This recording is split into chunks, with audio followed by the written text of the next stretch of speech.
Tukwaniriza kwa lipota y'embeera y'obudde. Ekiseera kikyali kya mukalwe wadde nga we zaaweredde ssaawa 3 ez'amakya ga leero ng'ebitundu ebimu ggwanga bifunyeeyoko ku nkuba omuli Arua, Gulu, Kitgum awamu ne Kasese.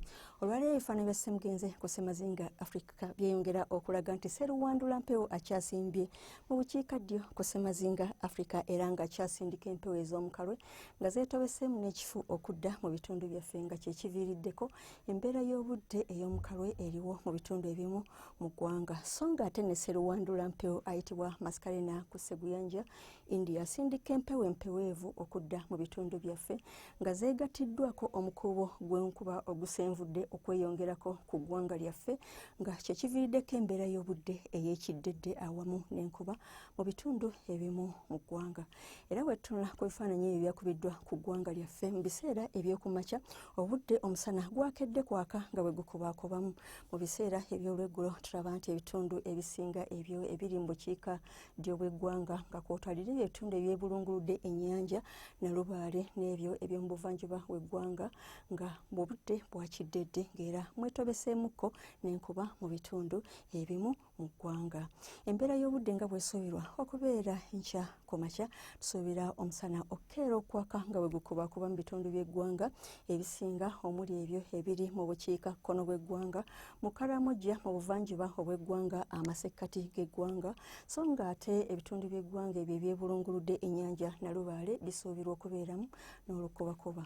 Mu biseera eby'olweggulo tusuubira olukubakuba mu bitundu ebimu mu ggwanga era nga tusuubira temperature okutuuka ku Celsius 24 mu nsozi ez'e Kabale 3 mu bugwanjuba obw'eggwanga. Eyo mu Arua wasuubirwayo olukubakuba ne temperature okutuuka ku Celsius 28.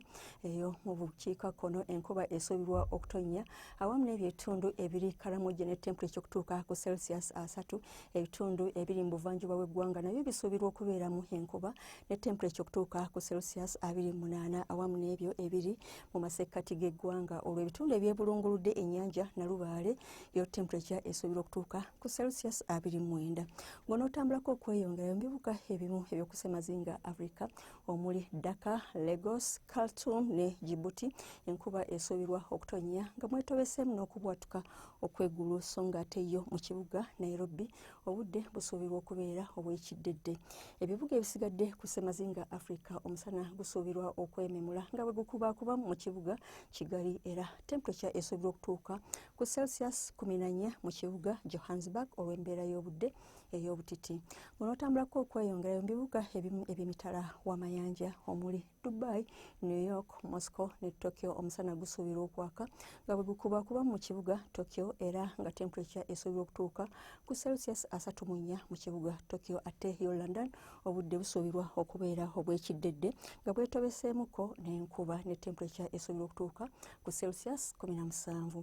Weebale kubeera naffe era ng'oyagala okumanya ebisingako wano tutuukirire ku mutimbagano gwaffe nga bw'ogulaba ku lutimbe olwa Star TV. Nze Annette Nakimbugwe, weeraba.